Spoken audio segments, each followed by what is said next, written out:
विभव आणि आधार नामरूपास बुद्धी न जाणे आणि जाणे ही त्यास तो अपार शुद्ध परमात्मा मीच असे माझे अपार स्वरूप समुद्रावरती जणू तरंग ब्रह्मा विष्णू महेश गणपती सूर्य चंद्र वरुण यम मिरविती देवी कुबेरही तैसेची जो सर्वज्ञानी दयाघन मुनी हृदयी ज्याचे करीती ध्यान त्याचे बुद्धी उपाधी करून मिथ्या भान मधची माझे होतसे ज्याच्या अज्ञानी भाषे जगत जसा दोरीवरी सर्प दिसत परी दोही ठाईना सर्प जगत ते स्वतंत्राने स्वयं ब्रह्ममीच असे पुण्यपुरुषी सदैव निष्काम बोधप्राप्ती कारणी भजावा राम तो मीच आहे आत्मा आप्तकाम तरी नमन कोणा करावे म्या सुखम नित्यम सप्रकाशम व्यापकम नामरूपयोः अधिष्ठानं बुद्ध्यबोध्यं बुद्धे दृग्यत्तु निर्मलम् अपारं सर्ववेदान्त वेद्यं प्रत्यक्परं महा तदेवाहं मत्त्वन्यदिति मे निश्चिता मतिः.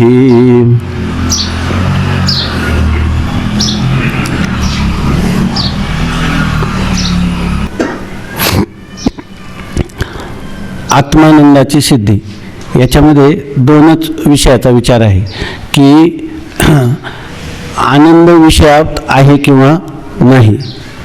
तर पूर्वपक्षाच्या दृष्टीने आनंद विषयात आहे, कारण अनुकूल विषय प्राप्त झाल्यावर त्याचा भोग झाल्यावर त्याची प्राप्ती झाल्यावर तो पाहिल्यावर मनुष्याला अंतःकरणामध्ये आनंदाकार वृत्ती होते.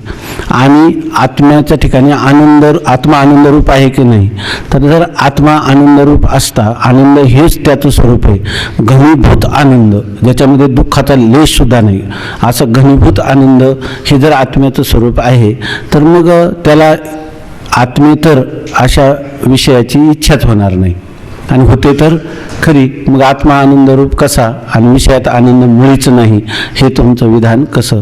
तर त्याच्याविषयी त्यांनी प्रक्रिया सांगितली. कालच सांगितलं आपण की कीर्तन प्रवचनादिकामध्ये आजकाल जो पुढचा समाज येणार आहे तो विचारवान बुद्धिमान आहे. आता जर आपण पाहिलं तर 11वीला जी गणितं आपल्याला सुटत नव्हती ती गणितं आता 4थीची मुलं सहज सोडवतात.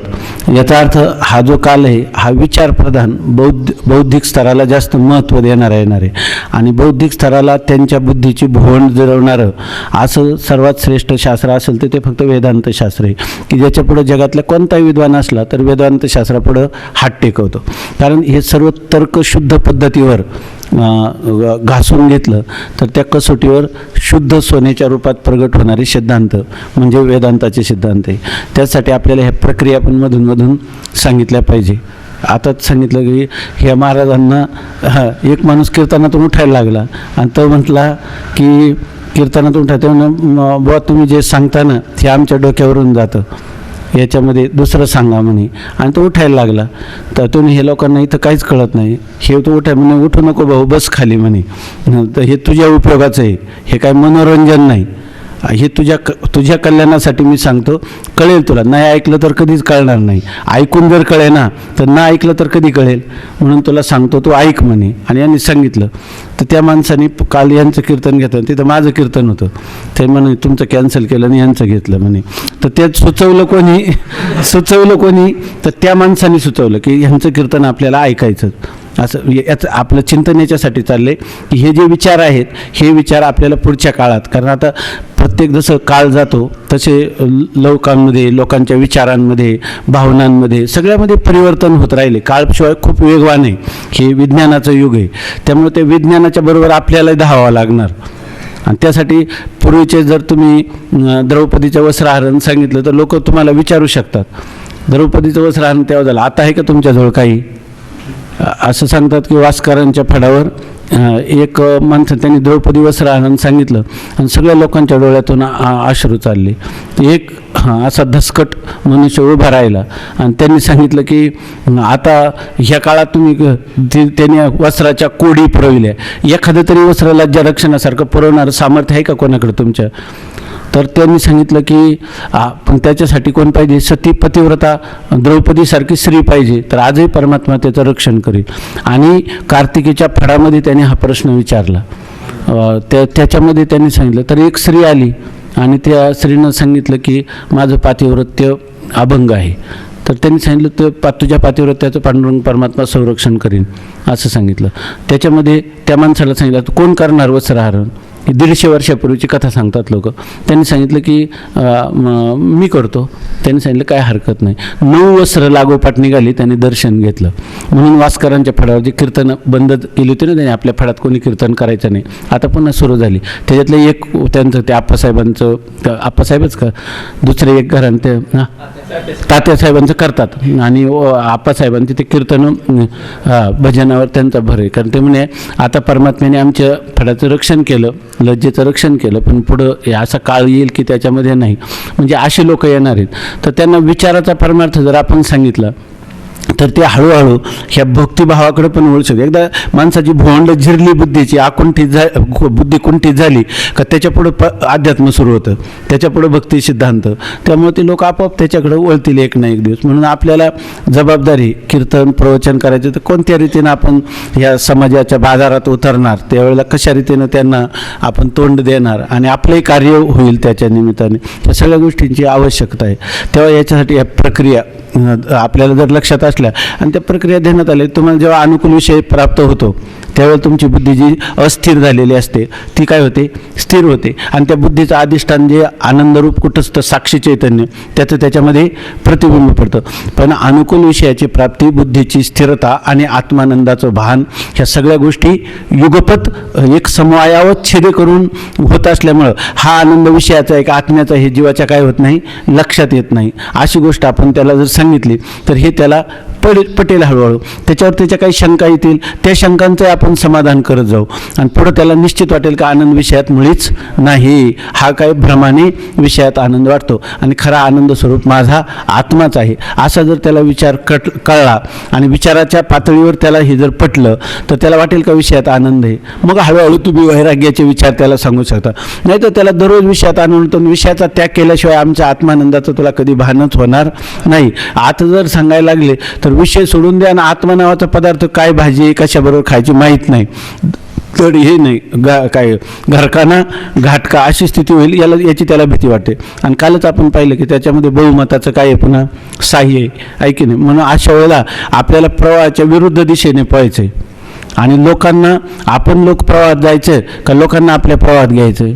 भले त्या ठिकाणी गर्दी नाही झाली तर दर्दी तर तयार होतील आणि त्याच्यामुळं परंपरा ज्या आहेत ह्या परंपरा अव्याहत चालू राहतील. जेवढं आपल्याला वाट्याला आलेले, तुका म्हणे तेथे होतो मी दुबळा, आले या कपाळा थोडे भाऊ. आम्हाला जे काही थोडंसं आमच्या वाट्याला आलेलं आहे ही अध्यात्माची परंपरा, जी ऋषीमुनींनी, व्यासांनी, भाष्यकारांनी, ज्ञानोबारायांनी, तुकोबारायांनी आस्मद गुरुपर्यंत आपल्यापर्यंत जी परंपराचं रक्षण केलं ह्या विचारांचं, वेदांत विचाराचं, तेवढं जरी आपण त्या ठिकाणी त्याचं प्रसृतीकरण केलं व्यवस्थित रीतीनं तरी आपल्याला फार मोठी प्रसिद्धी काही हे करण्यापेक्षा कार्य जे ते वस्तुस्थितीचं होईल.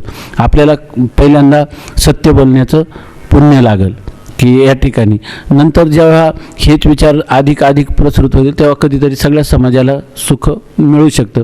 आणि ह्या सगळ्याचं काय मागता आपणच घेतला असं नाही, फक्त ही परंपरा, जसं आपण म्हणतो की आमचं कुळधर्म आहे त्याचा काही विचार करायचा नाही, कुलधर्म पालन करायचं एवढंच.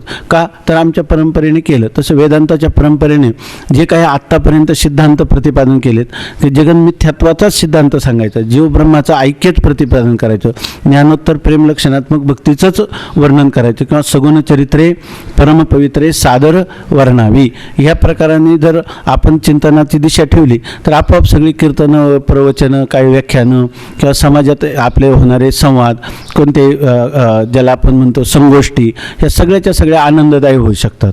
पूर्वीच्या काळात, मधल्या काळात एक असं होतं की आपल्या संप्रदायाचा प्रचार नसताना बैठक नावाचा एक प्रकार होता. ते सगळे लोक एकत्र येऊन बैठक दिवस रात्र चर्चा करत बसायची. चर्चेतून त्यांचा बुद्धीचा स्तर, विचाराचा स्तर, बुद्धीची सूक्ष्मता हे आपोआपच वाढून त्याच्यामध्ये ते लोक तयार होते. बैठक म्हणजे त्याच्या ठराविकच लोक यायचे, ते ठराविकच एकत्र बसायचे. तसे संतांनी सुद्धा सिद्धांत शोधताना काय सांगतात, संत एकांती बैसले सर्व सिद्धांत शोधिले. त्यांनी सुद्धा एकत्रात येऊनच केलं. तसंच ज्ञानोबारायांच्या चरणाजवळ बसून आपण जेव्हा हे वेदांताचे धडे घेतो किंवा चिंतन करतो त्यावेळेला याच्यामध्ये फार मोठी संख्या, बाहेरचा चाललेला प्रचार, टी व्हीवर त्याचं असणं, याचं काही फारसं, आता टी व्हीवर एवढे कार्यक्रम चालतात, याचं त्यांचं केवढा गाजावाजा, प्रसिद्धी काय, पण ती लोक जर तुम्ही जाऊन पाहिलं ना ते कधीतरी वेळ काढतात आणि कुठेतरी हिमालयात एखाद्या साधूच्या चरणाजवळ जातात, म्हणतात आम्हाला समाधानच नाही, आमचं बाकी सर्व. आणि त्या साधूला दोन कपल्लक निष्कांचन होऊन तिथं जाऊन बसलाय सर्वस्वता प्रत्येक त्याच्या पायावर काही द्यायला समर्पण करा. यांचे भक्त श्रीमंत असतात, तो बिचारा आपलं त्याला मधुकरी नीट मिळत नाही तरी त्याच्यासाठी सगळं सर्व समर्पण करायला तयार असतात. याचा अर्थ खरं जे त्या सत्याचा शोध जोपर्यंत लागत नाही किंवा अनुभूती येत नाही तोपर्यंत माणसाला ज्याला पराकोटीचं समाधान म्हणतात, अच्युत कोटीचं निरुपम समाधान, ते त्याला मिळतच नाही का दुसऱ्या कोणत्याही मार्गाने. नान्य हा पंथा विद्यते आहे नाही. आणि त्या मार्गावर आपण आहे तर आपण आपला मार्ग सोडायचा नाही, आपण आपल्या चालीनंच चालायचं. जरी अनेक चाली दिसल्या, अनेक प्रकार समाजामध्ये, अनेक संप्रदाय, पंथ, अनेक विचारधारा जरी आपल्याला दिसल्या तरी ही विचारधारा जी आहे तर जिथं जाऊन मनुष्य थांबतं आणि त्याच्यानंतर काही प्रवास करायचा बाकी राहत नाही, असा प्रवास आपल्याला ह्या तुकोबारायांच्या गाथेने सगळ्या वेदाचं मर्म दिलेले, ज्ञानेश्वरी दिलेले, एकनाथी भागवत दिलेले.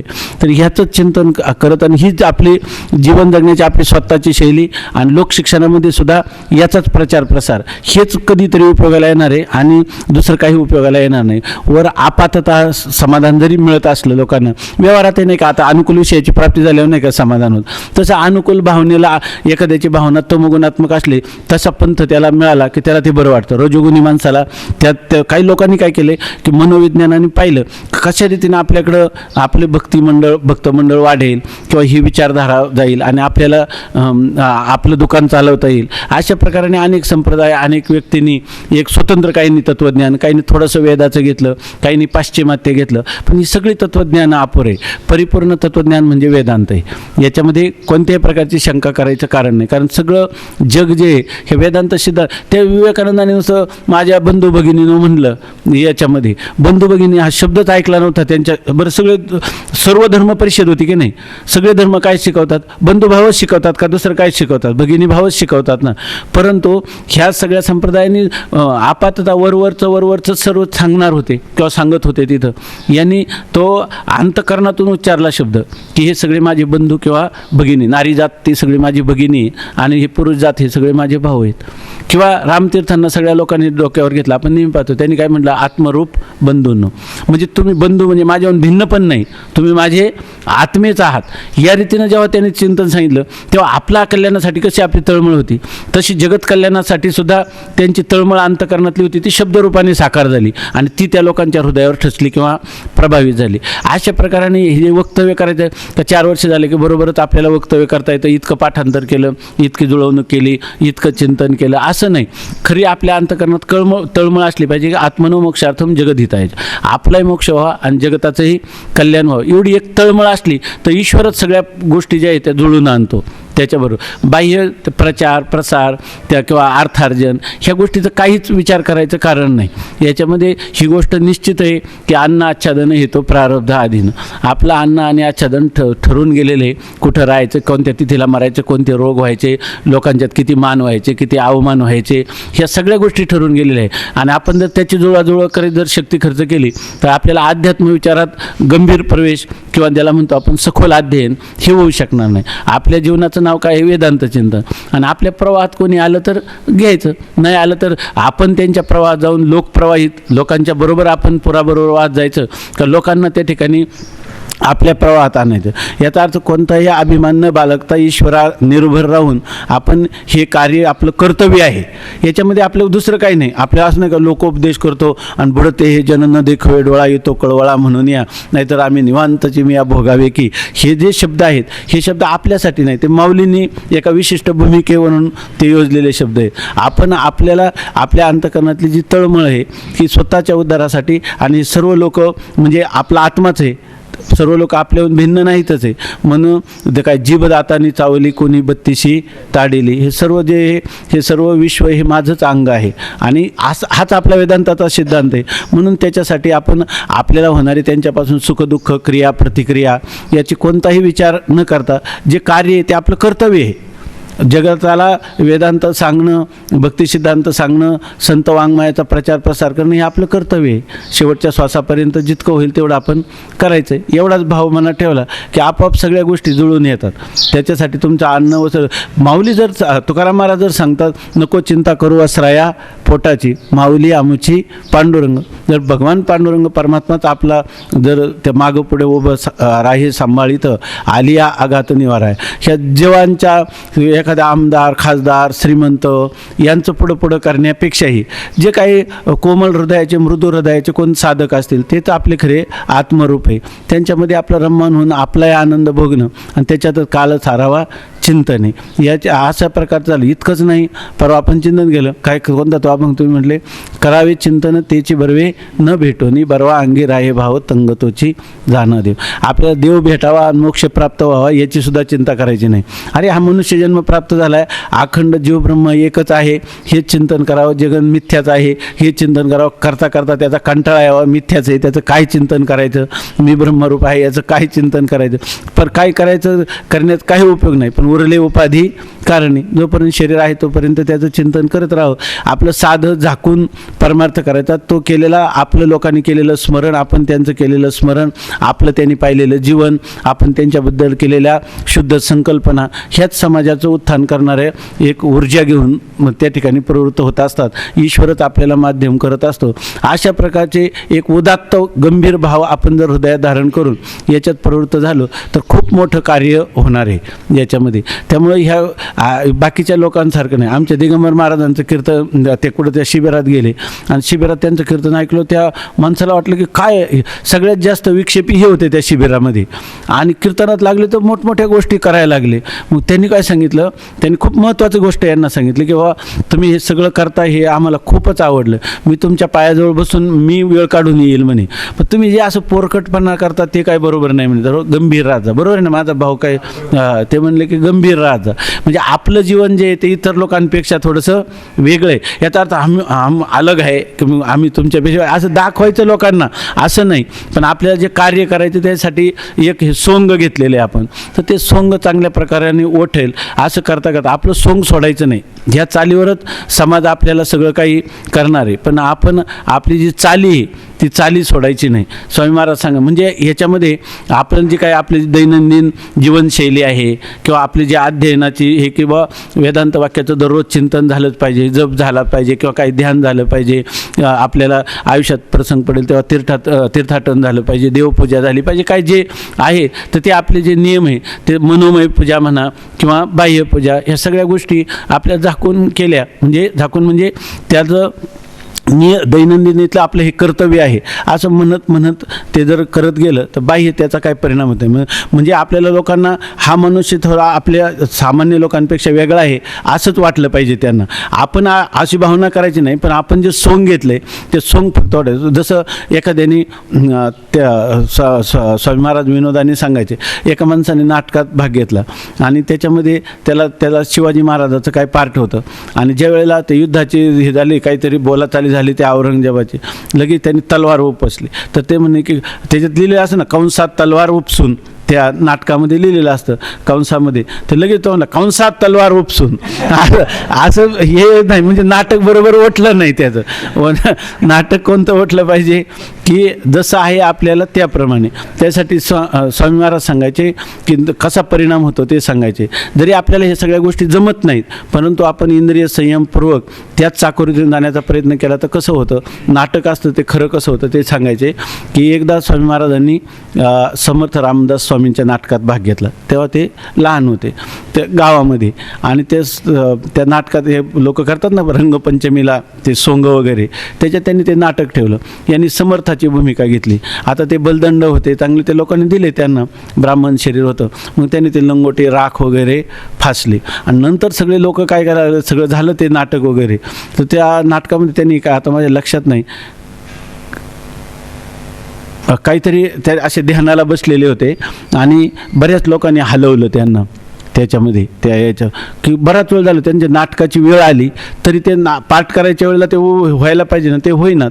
म्हणून ते लोकांनी त्यांना हलवून मग त्यांना ते भानावर आणलं. मग ते लगेच उठले, मग ते पार्ट झालं.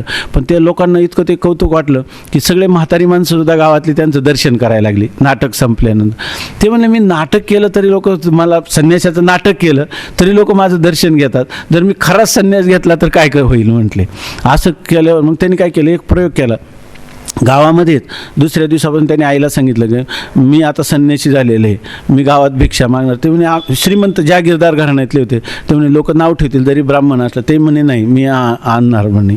गेले ते लोक सुपाचे सुपं भरून टाकायला लागले. ती जोळी कुठं पुरणार, ते 2-4 घरातच ते भरले. तर मग त्यांनी दुसऱ्या दिवशी सांगितलं की मला इतकं नको, थोडं थोडं देत जा. घरचे लोक म्हणाले थोडं कशाला, परत जायचं म्हणे पुढच्या घरी. ते म्हणजे त्यांना लोभ सुटला त्यांच्या भावाला वगैरे. ते म्हणे असं नाही करणार, भिक्षा म्हणल्यावर थोडीच आणली पाहिजे ना. नियमाने मी आणणार नाही म्हणले जास्त. मग काही दिवस त्यांनी केलं, म्हणजे हा एक प्रयोग केला त्यांनी, प्रत्यक्षात प्रयोग केला. आणि नंतर तो खरोखरच संन्यास झाला. तर ते म्हणायचे मी नाटकात संन्यास केला तर मला आज खरंच देवाने खरोखरचा संन्यास दिला, दंडी संन्यास दिला. तसे हे आपलं हे नाटक आहे, आपलं हे सोंग आहे, विद्यार्थी दशा असो किंवा संप्रदाय परंपरेचं. पण हे जर आपण जतन केलं तर खरोखरचं फल जे आहे तर ते आपल्याला प्राप्त होतं. म्हणून त्याचे आपली चाल सोडायची नाही काही झालं तरी. त्यासाठी एक ग्राम्य दृष्टांत सांगत होते, ते थोडक्यात सांगतो मी. की स्वामी महाराज सांगत होते की एक म्हणजे आपला देहाचा विक्रय करून उपजीविका करणारी स्त्री होती आणि ती बाजारात गेली. तिनं मोठा बंगला बांधला होता आणि तो बंगला जो आहे तर तो बंगला पेटला. तो नोकर पळत पळत गेला बाजारात त्याला शोधायला. ती भेटली. त्यांनी सांगितलं की बाईसाहेब आपला बंगला जळतो. म्हणल्यावर ती निघाली बाजारातून. तो एकदम धावायला लागला. मागं पाहतो तर ती बरीच मागं. पुन्हा बाईसाहेब तुम्ही लवकर चाला. तर तिने काय तिचं जे चालण्याचा जो वेग आहे तो काही वाढवला नाही. तो तिकडं बंगला पेटला म्हणे आणि तुम्ही असं सावकाश चालल्यावर कसं होणार म्हणे, आपल्या लोकांचं साह्य मिळालं पाहिजे, बंगला विझवता आला पाहिजे. तर त्यानं सांगितलं की अरे तो बंगला बांधलाय तो ह्याच चालीवर बांधलाय, त्यामुळे ही चाल सोडता येणार नाही असं सांगितलं. तर तसं आपण आपली चाल सोडायची नाही. काही जरी झालं ते ह्या चालीवर सगळं होणार आहे. स्वामी महाराज सांगायचे तसं. ते म्हणजे आपली चाल कोणती, त्यागाची चाल आहे, भोगाची चाल नाही आपली. म्हणून आपले त्याग नाटकाने का होईना पण त्याग. तर असं जर केला तर आपोआप सगळे जे काय आवश्यकता आहे आपल्या त्याची परिपूर्ती ईश्वर निर्भर राहिल्यावर जितकी होते तेवढी दुसऱ्या कोणत्याही मार्गाने होत नाही. म्हणून हे सगळे वेदांत विचाराचं मुख्य काय असेल तर स्वामी महाराज सांगायचे की पाठीचा कणा आहे. जर आता माझा पाठीचा कणा मोडला तर मी सपाट झोपणार, मला उठता पण परत येणार नाही. म्हणजे उभं राहणं बसणं याला मुख्य शरीराचा अवयव कोणता आहे, पाठीचा कणा. तसं भगवत साधन करायचं झालं परमार्थ साधनामध्ये सर्वात मोठं पाठीच्या कण्याच्या जागेवर वैराग्य. ते वैराग्य आपण फक्त वितरागते सारिखा जोडून ठेवेला सखा, जो आगवियाची भूमिका सवे चाले, तो सगळ्याच याच्यामध्ये आपल्याबरोबर राहतो. मिथ्या मिथ्या म्हणून तर आपल्याला काय होतं, वैराग्य लोक लगेच म्हणतात ना, जसं आसक्ती मिथ्या आहे अंतकरणाचा धर्म आहे आणि वैराग्यसुद्धा कोणाचा धर्म आहे, अंतकरणाचा. मग वैराग्य काय ना, वैराग्य मिथ्याच आहे आणि आसक्तीसुद्धा काय आहे, मिथ्याच आहे. कारण ज्या अधिकरणावर ते राहतात ते अधिकरणच काय आहे, अधिष्ठानावर आत्म्यावर कल्पित आहे. असे विचार आपल्याला बरं वाटतात. माऊलीने नाथ महाराजांनी दिले म्हणजे ना वैराग्याचा भाव कसा अंतकरणातून जातो. तर ते म्हणतात मिथ्या म्हणून विषयी करी. ज्या मुमुक्षुला बरं लोकांचाही प्रवाह तो असतो आणि त्याच्यामध्ये ते काय म्हणतात, अरे हे सगळं मिथ्याच आहे असं म्हणून हळूहळू मनुष्याला मनाचं लिहिलं आहे त्यांनी. मन काय करतं, मिथ्यात्व दाखवतं आणि आपल्याला विषयी आसक्त करतं. अशा प्रकारे हे मन जे ते आपलं कार्य करण्यासाठी त्याला स्वतःचं अस्तित्व ठेवायचे. मनाला स्वतःचं मरण व्हावं असं कोणाला वाटतं का? त्यामुळं ते वैराग्याला सुद्धा मारण्यासाठी ते मन आपल्या मनालाच वेगवेगळ्या प्रकारची प्रलोभनं स्वतःला दाखवून त्या ठिकाणी हळूहळू ते विषय करत. नाथ महाराजांची ओवी आठवली तर सांगा कोणाला. तर अशा प्रकारची ही स्थिती आहे. म्हणून आपल्यावर भरपूर मोठी जबाबदारी आहे. हे ग्रंथ तर आपण शिकूच सहज, त्याच्यामध्ये आता नाही आलं तर पुन्हा आवृत्ती करू. त्याच्यामध्ये आपण हे केवळ शब्द प्रपंचासाठी नाही, हे सगळं अनुभूतीसाठीचं शास्त्र आहे आणि खूपच मोठं आहे. आणि ते नेमकं आपण नेहमी चिंतन करतो हे कधी यायला पाहिजे वाट्याला, हे एक तर बालपणात यायला पाहिजे. बालपणात तर नाही झालं कौमार अवस्थेत तर तारुण्यात तरी व्हायला पाहिजे. वार्धक्य अवस्थेमध्ये बरेचसे बाल्याचे आणि तारुण्याचे जे संस्कार आहे ते त्याला प्रतिबंध करत असतात. म्हणून त्या ठिकाणी कौमार आचरित प्राज्ञ धर्मान भागवतानी असं यांनी प्रल्हादांनी सांगून ठेवलेले. तसं त्या पुरू आणि कोणाचा संवाद झाला तो ज्यांनी आपलं तारुण्य वडिलांना दिलं. ययाती आणि पुरुरवा ना, ययाती आणि पुरुरवा त्यांच्या संवादामध्ये सुद्धा त्या मुलाने आपल्या वडिलांना सगळं तारुण्य दिलं, तरीसुद्धा त्यांच्या विषय भोगाची इच्छा पूर्ण होत नाही. आणि याला तारुण्यातच ज्ञान असल्यामुळे त्यांनी सगळं देऊन टाकलं. याचं कारण असं आहे की तारुण्यातच हे संस्कार जे ते आपण तारुण्यात हे संस्कार करताना सर्वात अधिक त्रास होतो. तर याच्यामध्ये की रात्रंदिवस आम्हा युद्धाचा प्रसंग. पण खरा शूर कोण असतो? ज्यावेळेला शेकडो सैनिकांना एकटा सामना देतो आणि त्यांच्यावर विजय मिळवतो, तेव्हाच तो शूरवीर रणांगणामध्ये समजला जातो ना. नाहीतर झुंजायाच्या गोष्टी ऐकताची सुख, करिता देह दुःख थोर आहे, तैसे हरिभजन सुळावरील पोळी, निवडे तो बळी विरळा शूर, असं तुकाराम महाराज म्हणतात की नाही.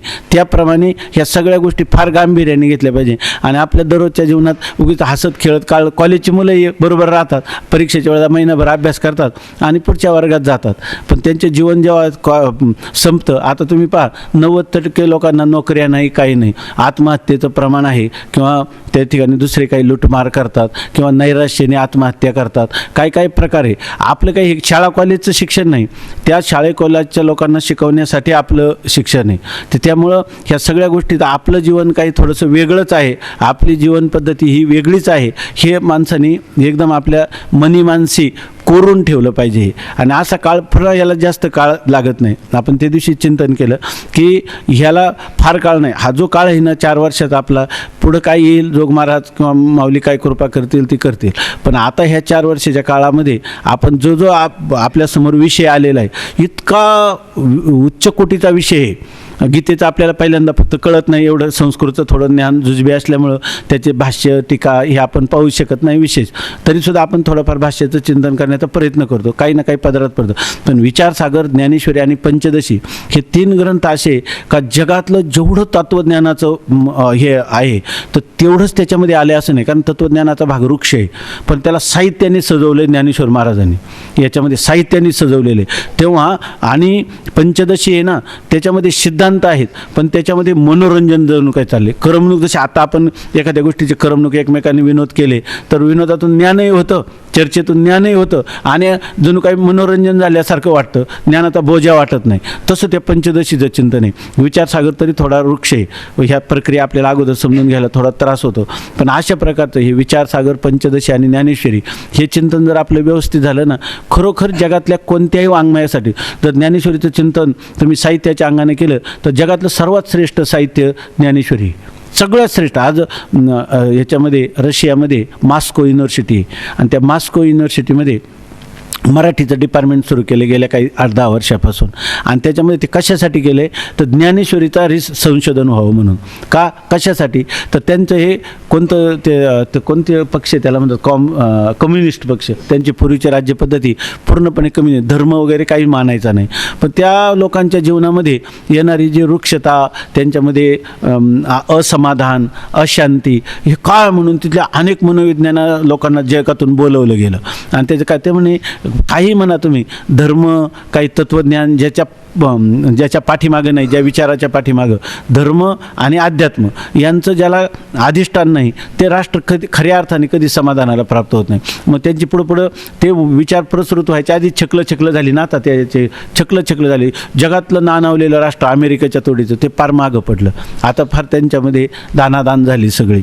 मग त्या लोकांनी आता तिथं काय केलं पाहिजे, तत्त्वज्ञान कोणतं घ्यायचं. आता धर्माचा तर पत्ताच नाही, पण ज्ञान विचाराची दिशा लोकांची परिवर्तित करावी म्हणून तिथं आता साहित्याचा अभ्यास सुरू केला. पण साहित्य श्रेष्ठ कोणतं की जे साहित्य माणसाला तत्त्वज्ञान पण देईल, असं साहित्य निवडलं ज्ञानेश्वरी. आणि त्या ज्ञानेश्वरीचं त्यांनी रशियन भाषेत अनुवाद चालवला, अजूनही पूर्ण झाला नाही. परंतु आपल्याला मराठीचं विशेष शिकायचं झालं तर कुठं जायचं, रशियामध्ये. कारण त्या रशियाने त्याचा शोध केला, आणि ते आपल्याला 2 वर्षात त्या ज्ञानेश्वरीचा पांगत पदाचं चिंतन आपण करणार. याच्यापेक्षा भाग्य काय, याच्यापेक्षा मोठं भाग्य काय. फक्त हे भाग्य आपल्याला कधी प्राप्त होईल, जेवढ्या काळात आपण शिकतो तेवढ्या काळामध्ये फार जीव लावून हे चांगल्या प्रकाराने शिकायचं. मग उद्या आपण घरी गेलो, नोकरी केली, कोणी शेती केली, किंवा कोणी ह्याच्यातही राहिलं, कोणी ऋषिकेशला गेलं, तरी आपल्या जीवनाचा केंद्रबिंदू हाच आहे. ज्ञानेश्वरी, विचारसागर, पंचदशी, गीता हाच केंद्रबिंदू. उपनिषद शिकलं तरी एक उपनिषद झालं वाटतं एकाच मंत्रात सगळं आले गीतेच्या. असं वाटतं.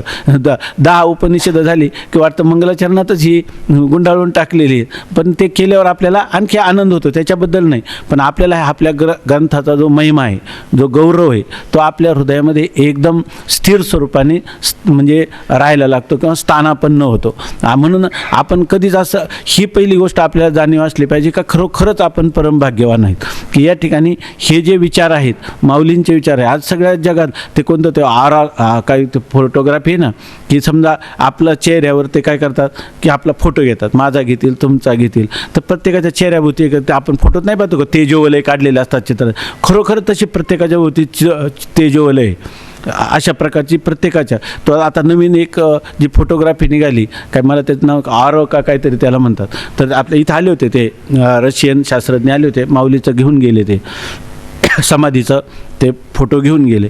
तर त्यांनी असं सांगितलं की जगात असं जड पाषाण आणि त्याच्याभोवती माणसाच्या भोवतीची तेजोवलय तर सोडून द्या, पण पाषाणाभोवतीचं जे तेजोवलय आहे ते असं आहे का जगात अजून आम्हाला असं कुठलंही, त्यांनी सगळ्या येशू ख्रिस्त पैगंबर ज्यांचे मूळ स्थान आहेत, सगळ्या धर्मांची, सगळ्या महापुरुषांची असे ते घेऊन राहिले त्याच्यामध्ये. तर त्यांनी सांगितलं आत्तापर्यंत आम्ही हे सर्वात अधिक तेजोवलय आहे. तर नंदी आहे ना आपला, त्या नंदी जो ज्या ठिकाणी माऊलीनं त्या उघडीला काय उठविला नंदी शिवाचा ढवळा असं लिहिलेलं आहे, तर त्या ठिकाणी त्या नंदीचं तेजोवलय इतकं हे त्यांनी सांगितलं की ते सुद्धा आम्हाला दुसरीकडे कोणत्या देवदेवतामध्ये दिसलं नाही, अशा प्रकारचं ते तेजोवलय आहे. मग आणि ह्या वायुमंडलामध्ये आपण राहत आहोत, ह्या वायुमंडलामध्ये आपण राहतो म्हणजे याचा अर्थ आपल्याला किती ऊर्जा ते देणार आहे, आणि ते तत्त्वज्ञानाचा आपण अभ्यास करतो. ह्या सगळ्याची जाणीव लक्षात ठेवून जगातले किती प्रलोभन आली, अनेक संप्रदाय, अनेक विचारधारा त्या पुढं आल्या. कोणाच्या पुढं आचार्य रजनीशिव, नाहीतर ते कोण आता त्या हे आता जास्त प्रसिद्ध आहे ते रविशंकर, अनेक धारा आहे, अनेक प्रकारचे बापू आहेत, अनेक प्रकारचे कोण सगळे जरी आले तर ते सगळे ते केंद्रबिंदू कुठं करतात, आळंदीला केंद्रबिंदू करतात. ज्याचे कृष्णमूर्ती आले, जगातल्या सगळे तत्त्वज्ञानातलं समृद्ध तत्त्वज्ञान आपल्याला येतं. म्हणून ज्यांना इंग्लिश येते त्यांनी इंग्लिशमधून पण याचं चिंतन केलं पाहिजे, हिंदी येते त्यांनी हिंदीचाही आपला व्यासंग ठेवला पाहिजे, ज्यांना संस्कृत येते त्यांनी संस्कृत पण जाणली पाहिजे, आणि किमान काही नाही झालं तर मराठी भाषा जे आहेत, मराठी भाषेत योग्य प्रतिशब्द शोधून याचं स्पष्टीकरण अधिक कसं होईल, याचा प्रचार प्रसार कसा होईल, ह्या सगळ्या गोष्टी आपण एकदम चांगल्या मनामध्ये दृढ ठेवल्या पाहिजे. सगळीच लोक पैसे मिळवतात, कपडे चांगले वापरतात, घरं बांधतात, हे काही लय विशेष गोष्ट नाही. आपल्याला मूलभूत असणारं जे माऊलीचं तत्त्वज्ञान आहे, त्या तत्त्वज्ञानाला आपल्याला गवसणी घालता आली पाहिजे, आणि त्याचं प्रागट्य आपल्याकडून झालं तर याच्यापेक्षा भाग्य कोणतं आहे. काय ज्या लोकांना खूप पैसे मिळाले ते पण मरताना बरोबर नेत नाही, त्यांना रोग झाले तर त्यांना उपभोग करता येत नाही, मग आपलं तरी काय वेगळं होऊन काय वेगळं होणार आहे. त्याच्यातही स्वामी महाराज सांगत होते, बऱ्याच वेळेला आपल्याला असं वाटतं की आता आपण केलं तर आता पुढं कसं काय व्हायचं, आता काय नाही, आता आपल्यात थोडी तमतमी आहे शरीरामध्ये, परंतु पुढं ज्या वेळेला होईल बरं आपल्याला दिसतंय जे लोक प्रामाणिक करतात तेच उपाशी मरताना दिसतात, आहे की नाही. जे दुसरे काही करतात तर त्या मग आपल्याला आणखीन असं वाटतं, आपलं स्वतःच उत्थान होतं की बा हे पुढं कसं काय आपलं होणार. मग त्यासाठी आपल्याजवळ काहीतरी असलं पाहिजे किंवा आपण त्याचं पुढं काहीतरी ही व्यवस्था केली पाहिजे. त्यामुळे काही ना काही मटमटिका का होईना असली पाहिजे, काहीतरी आपण थोडं केलं पाहिजे असं वाटतं. हाच सुद्धा विचार जो आहे तर तो सुद्धा विचार बरोबर नाही. स्वामी महाराज सांगायचे की त्यावेळेला तुम्ही असं एक चिंतन करा, एक योगसूत्र आहे, आता मला आठवत नाही, की विरोधी विचार करावे. ज्या वेळेला विचार येतं महाराज नाही तर त्याच्यामध्ये एक समजा आपल्या मन निष्ठुर असलं तर दयेचा भावना अधिक करायची, आपल्या मनात हिंसेचा विचार असला तर अहिंसेची भावना करायची.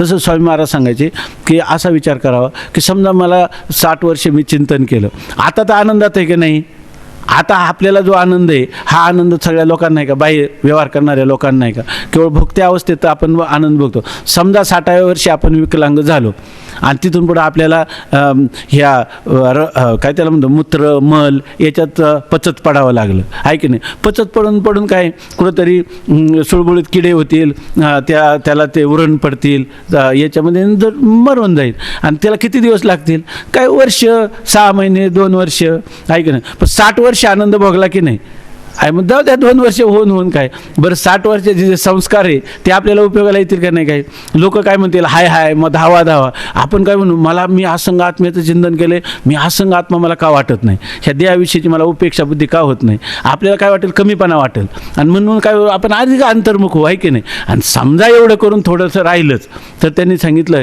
की ब्रह्मचार्याला कुठं वास मिळतो, ब्रह्मलोकामध्ये. अंतकरणात थोडी वासना राहिली आणि त्यामुळं त्याला जरी वाटलं का आपला काही थोडा हिशेब चुकला का असं जरी वाटलं तर तो कुठं जाईल, केलेले ते 60 वर्षाचे पुण्य त्याला ब्रह्मलोकात नेईल. आणि ब्रह्मलोकात जेव्हा ब्रह्मदेव हिरण्यगर्भ मुक्त होईल तेव्हा तो मुक्तच होईल की नाही? आता त्याला ज्ञानाचे कष्ट आहे का? आणि तिथं दिव्य सुखाची काही वासना असल्यामुळं त्याच्या वासनेरूप सगळे दिव्य भोग पण मिळतील, आहे की नाही? हे सगळं जे काही अज्ञात ज्ञापन करून देणारं शास्त्र वेद त्यांनी ह्या सगळ्या गोष्टी सांगून ठेवलेल्या आहे. मग आपल्याला चिंता करायचं काय कारण आहे? आणि ज्या लोकांनी आता कोट्यवधी रुपये संचित केले आणि त्यांना कॅन्सर झाला तर आता त्यांचे रुपये काय करतात काय, त्याचं काय प्राण मागा आणतात? आपलं होऊन काय होणार आहे? तर तसंच होईल काहीतरी, आहे की नाही? पण आता जो आपला काळ आहे तर तो काळ किती आनंदात चालला आहे, तर त्याचा भोग घ्यायचा, आहे की नाही? आणि जसं देव जो तुकाराम कोणाचं येते जो समाधीच्या अभंगात ते वाटतं, निवृत्तीनाथ महाराज कोण म्हणतात किंवा नामदेवराय म्हणतात, जो दिवस उगवला तो ज्ञानदेवे सार्थक केला. जो दिवस उगवला तो ज्ञानेश्वर महाराजांनी काय केला, सार्थक केला. आणि तेच आपले काय आहे आचार्य, पदपदांतर कथीला जेणे आत्मा राम संतोषे. पदपदांतराचं कथन केलं. आपलं काय करायचं, पदपदांतरम कथिले नाही तर चिंतिले, आणि चिंतिले पण आणि कथिले पण, आहे की नाही? दोन्हींचाच आपला काळ तसाच जायचं, कारण तेच आपले काय मूळ पुरुष आहे, आपण त्यांचीच खरी विद्या वंशज आहे की नाही? संतती आहे आपण त्यांची. त्यामुळे दुसऱ्या चिंतनाचं काय आहे, शास्त्राचं चिंतन. परवा कोणतरी म्हटलं, कोणीतरी वाक्य ऐकलं म्हणे, त्यांनी सांगितलं की ह्या कलियुगामध्ये शास्त्राचं चिंतन करण्याचं जे सुख आहे हे समाधी सुखापेक्षा जास्त आहे. वास्तविक असं विधान कोणतरी महापुरुषांनी केलं असेल, मला परवा कोणतरी सांगितलं. यात आणि खरी गोष्ट ही की शास्त्रचिंतन केलं तर निर्विकल्प समाधीपेक्षा, आता आपल्याला जर कोणी एखादी निर्विकल्प समाधी तुम्हाला देतो आणि तुम्ही हे चिंतन बिंतन काय करू नका, जर त्याला ब्रह्मबोध झाला असला तर सोडून द्या, पण झाला नसला त्याला काय वाटेल, नको बाबा ती समाधी, अंतकरणवृत्ती त्या आधिष्ठानात लीन होऊन काय उपयोग आहे, बाधित झाली पाहिजे तर जन्म मरण परंपरा खुंटणार आहे की नाही? तर खुंटणार नाही. मग समाधीचे सुख सांडा वाळवणी आयसा ह्या कीर्तनी ब्रह्म या रसाचं आस्वादन करीत जीवन काढावं. याच्यामध्ये फार पायाला भोवरा बांधून कीर्तन करायचे फार काय, हे पण काय याच्यामध्ये आनंद कुठे आहे? या आनंद या आत्मस्वरूपाच्या ठिकाणी. मग आपली आत्माभिमुख वृत्ती होईल जेणेकरून आणि वारंवार होत राहील, तोच खरा काय आनंद. त्या आनंदाची अभिव्यक्ती हीच खरी आनंदाची अभिव्यक्ती. बाकीची सगळी काय आहे, जरी आपण पारमार्थिक नावाखाली करत असलं तर अनुकूल विषयापासून होणारा आनंद आहे का, ते खरं स्वरूप आहे आनंदाचं? खरं स्वरूप नाहीच आहे. खरं स्वरूप निर्विषय आहे की नाही? निरतिशय आहे, निरूपम आहे, निरूपाधिक आहे की नाही? आणि ह्या कशाचंच वाच्य नाही, आहे की नाही? असं स्वरूप आहे. असे आपले विचार करता कुठंतरी दिवसामध्ये एकदा बुद्धी त्या ठिकाणी स्थिर झाली पाहिजे किंवा त्या निश्चयावर आरूढ झाली पाहिजे. असं झालं की एक झळक लागली की दिवस कुठे गेला नकळे, दिवस की रात्री, अखंड लागलीशे ज्योती, काय आनंद लहरीची गती, वर्णुमी किती तया सुखा. म्हणून हा आनंद जो आहे ना, कोणाचा पंतप्रधान असो, जगातलं कोणी असो, त्याच्याबद्दलचं काय त्याचा आनंदाचा आपल्याला कधी कौतुक वाटता कामा नाही. किती असलं तर तो काय त्यांनी लिहिलं, माझ्या परमात्म्याच्या एका अंशावर हे सगळं जगताचं जीवन आहे. जर जीवनामध्ये आनंद मिळाला नाही ना तर कोणी जगू शकत नाही. असं त्यांनी मनोवैज्ञानिकांचं असं मत आहे का 24 तासामध्ये जर अखंड दुःखाकार वृत्ती राहिली तर त्याचे प्राण या शरीरात राहू शकत नाही. काही लोक म्हणतात ना, ते अमकी घटना झाली लगेच मरण पावले. दुःखाचा काही लोकांना तुमच्या जवळच्या प्रिय व्यक्तीचं निधनाची बातमी सांगितली म्हणजे त्यांना हार्ट अटॅक आला आणि ते गेलेत. म्हणजे दुःखाचा इतका आवेग झाला की त्या प्राणाने त्या शरीराला सोडूनच दिलं. याचा अर्थ हे मनुष्य शरीरामध्ये दुःख एकतर काय, दुःखासाठी हा जन्मच नाही. जन्म कशासाठी मिळालेला आहे त्याला, केवळ आनंद स्वरूप आहे आणि दुःख स्वरूपाच्या ठिकाणी कसं नाही हे सांगण्यासाठी सगळं त्याचे सगळे दैनंदिनी त्याला हेच शिकवते. स्वप्न शिकवतं जगत मिथ्या आहे की नाही? जागृती शिकवते की तू स्वयंप्रकाश आहे. आपलं स्वप्न शिकवतं की हे मिथ्या आहे, त्याचबरोबर हे स्वयंप्रकाश आहे. आणि सुषुप्ती शिकवतं की निर्विषय आनंदाचा खरा भोगता कोण आहे, तूच आहे. आणि जागृती काय शिकवते, ह्या दोन्हींचा विचार तू जागृतीमध्ये कर हेच शिकवते. असं आहे की नाही? तेव्हा त्यांनी लिहिलं आहे की आपल्या जीवनामध्ये जर दुःख 24 तास दुःखाकारवरती राहिली तर त्या पुरुषाच्या शरीरात प्राण राहणार नाहीत, अशी स्थिती. म्हणजे याचा अर्थ आपल्या जीवनात काही ना काही असा कोणीच माणूस नाही का ज्याच्या जीवनात नुसतं दुःखच आहे, असं नाही. दररोज त्याला थोडी आनंदाची झलक मिळते, म्हणून ह्या पेशी ज्या आहेत शरीरातल्या त्या सगळ्या कार्यरत पुन्हा राहतात चैतन्याच्या प्रतिबिंबाला घेऊन, अशा प्रकारची स्थिती आहे. तेव्हा त्या चैतन्याच्या प्रतिबिंबाला घेऊन जर हे जीवन व्यवहार चालू राहतो तर मूळ जे बिंबरूप आत्मा आहे मी, तर त्याच्यात मी राहिलो तर आनंदाला काही कमी आहे का कुठं?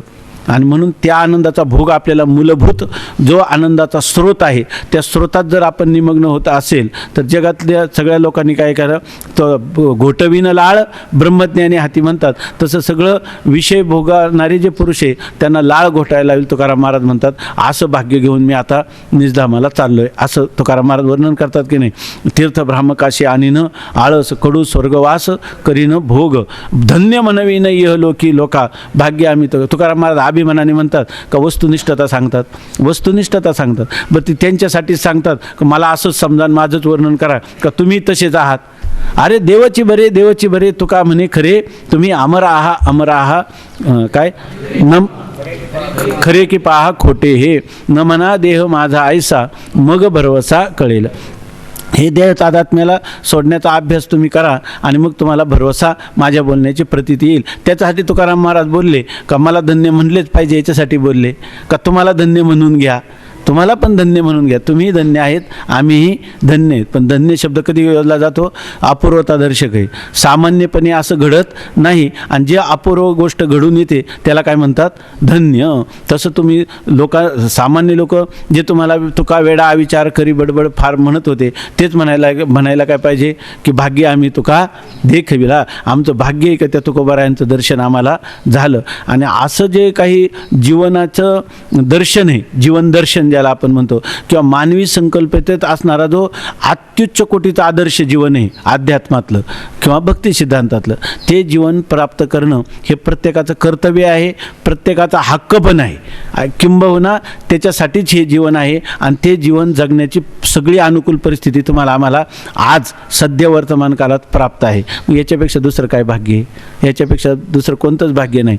आणि असं असूनही जर आपण त्या ठिकाणी त्याच्यापासून परांमुख झालो किंवा त्याच्याशी संलग्न झालो नाही तर ह्या सगळा दोष कोणाचा आहे? संपूर्ण दोष आपणच आपला शत्रू झालो आणि आपणच आपली हानी केली असा त्याचा अर्थ आहे. म्हणून या ठिकाणी हा जो शास्त्राला आरंभ झालेला आहे आता, कोणता? वेदांत शास्त्राचा आरंभ, त्याच्यामध्ये पहिलं का आत्मानंदाची सिद्धी करतात. कारण सगळ्या जीवन जर याच्यापासून आनंद नसतात आपण याच्यात कधीच प्रवृत्त होणार नाही. जर आपल्याला कळलं की ह्या ग्रंथाद्वारा निरतिशय आनंद, की ज्या आनंदाच्या समान दुसरा आनंद नाही, ज्याच्यापेक्षा श्रेष्ठ कोणता आनंद नाही, ज्या आनंदाला विषय लागत नाही, ज्या आनंदाला विशेषण लागत नाही, ज्या आनंदाला उपाधीसुद्धा लागत नाही, असा स्वतःसिद्ध स्वयंप्रकाश घनीभूत आनंद, तो म्हणजे कोण आहे? मीच आहे. हे जर मला कळलं तर या ठिकाणी माझ्या जीवनामध्ये कधीही आनंदाला कमतरता नाही. म्हणून या ठिकाणी सांगतात इतका त्या आनंदाचा माणसाला जर लयलूट झाली तर त्याला काय वाटतं की हे काय अनुभवाची जोगे नोहे बोलायचे. त्या आनंदाला आनंद म्हणायला तयार नाही, त्या ज्ञानाला ज्ञान शब्द वाच्य करायला तयार नाही आणि त्या अमरत्वाला सत शब्दाचं वाच्य करायला तयार नाही. अशी जी काही बाही स्थिती आहे, तुकाराम महाराज म्हणतात अशी प्रकारची स्थिती कोणती आहे? काय सांगो झाले काहीच या बाही, पुढे चाली नाही आवडीने आणि पुढे चाली तेही आवडीने. दोन्ही पाठबाजाचं चिंतन करता येतं की पुढे चाली नाही म्हणजे पुन्हा त्या विषयांच्या ठिकाणी परत चाल होत नाही, किंवा पुढे चाली तेही, पुढे जरी चालला तरी आवडीने काय करेल? जीवनमुक्तीचं विलक्षण सुखासाठी पुढची वाटचाल आहे. उरले उपाधी कारणे ते त्वा विचिले दर्शने. अशा प्रकारचं अत्युच्च काय जीवनाचा आदर्श जो आहे ना तो उंच असावा. माणसं काय करतात? स्वामी महाराज सांगायचे संसारामध्ये जे लोक आहे ना तर त्यांनी काय करावं की नेहमी आपल्यापेक्षा जो हलका आहे त्याच्याकडे पाहत जावं, आपल्यापेक्षा कनिष्ठ आहे. आणि परमार्थामध्ये काय पाहावं? आपल्यापेक्षा जो उंच स्थानी, तो मला म्हणतात ना उंच पदी उभे राहो, देव पाहो आणि उंच पदी उभे राहो. आपल्याला परमार्थामध्ये एकापेक्षा एक उच्च आदर्श आहे त्यांच्याकडे पाहायचं. आणि संसारामध्ये जर आपण आपल्यापेक्षा उच्च आदर्श पाहिले तर आपली आणखी अशांती होते. माझ्याजवळ सायकलच आहे पण याला मोटारसायकल आहे. मोटारसायकलवाला म्हणतो की याला 4 चाकी आहे.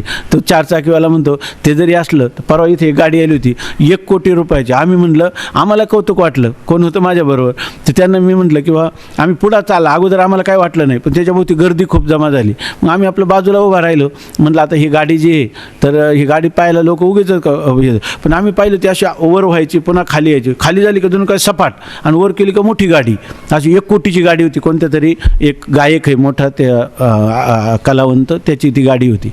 तर मग आम्ही बाजूला राहिलो. नंतर ते एक जणांनी लगेच नाव घेतलं. आम्ही जवळ गेलो. मग त्यांना म्हणलं आम्हाला एकदा दाखवा म्हणलं. तर आणि ते अरे हा तर कोण कलाकार आहे त्याचं नाव घेऊन सांगितलं. त्यांनी काय पाहिलं असेल कुठं याच्या चॅनलवर कुठं तर ते म्हणे हे तर आमका आहे. त्याने असं वरसुद्धा नाही पाहिलं लगेच खाली टपटप तो आपल्या त्या एका घरामध्ये शिरून गेला. याच्यामध्ये लगेच त्या आम्हाला काय वाटलं किती गाडी असली तरी मारुतीपेक्षा अशी गाडी पाहिजे. काय याचं भाग्य आहे. म्हणजे जर वरचं पाहायला गेलं संसारात तर काय होतं आपलं मन अशांत होतं. आपलं असणारं सुखसुद्धा काय होऊन जातं वजा होऊन जातं याच्यामध्ये. म्हणून खालचा पाहिलं अरे मला सायकल तरी आहे. हा तर बिचारा अनवाणी पायाने चालतो. मोटरसायकल वाटलं पाहिजे अहो मला ते पायडल मारायचं काय नाही त्रास नाही. तसं व्यवहारामध्ये मला फाटके का होईना कपडे आहेत ह्या बिचाऱ्याला तर काहीच नाही उन्हात तळपतं त्याचं शरीर. असं व्यवहाराचा थोडक्यात काय व्यवहाराचा विशेष विचार करू नये. करायचं झाला तर कसं पारमार्थिक जे कोणी मोठे जे कोणी ऋषी मुनी द्रष्टे असे जे महापुरुष आहे त्यांचं जीवनचरित्र ते मारुती बाबा म्हणत असतात काय थोर महात्मे होऊन गेले चरित्रे त्यांची पहा जरा. जो थोर महात्मा होऊन गेले त्यांची चरित्र पाहायची आणि हाच असे लाभ खरा. हाच खरा काय आहे लाभ आहे. म्हणून या ठिकाणी आता आपलं हे चिंतन झालं नाही पाठातल्या चालू विषयाचं पण ही गोष्टसुद्धा काय आहे महत्त्वाची. मधून कधीतरी आपण हे पण चिंतन केलं पाहिजे. आता आज द्वादशी आज लवकरच भोजन सगळ्यांना व्हायला पाहिजे. जर कोणी केलं असेल तरी ठीक आहे नसेल केलं तर पाडळकर धर्मशाळेमध्ये जेवण आहे. आपलं निघोर धर्मशाळेमध्ये जेवण आहे. तिथं सगळे पण जाऊ शकतात. तिथं लवकर पण लगेच गेल्याबरोबर उशिरा जेवण नसतं तिथं किंवा ज्याची जिथं व्यवस्था असेल तसं जायचं. पुंडलिक वरदा हरी विठ्ठल श्री ज्ञानदेव तुकाराम ज्ञानेश्वर महाराज की जय म्हणा. आपण भाग्यवंता हे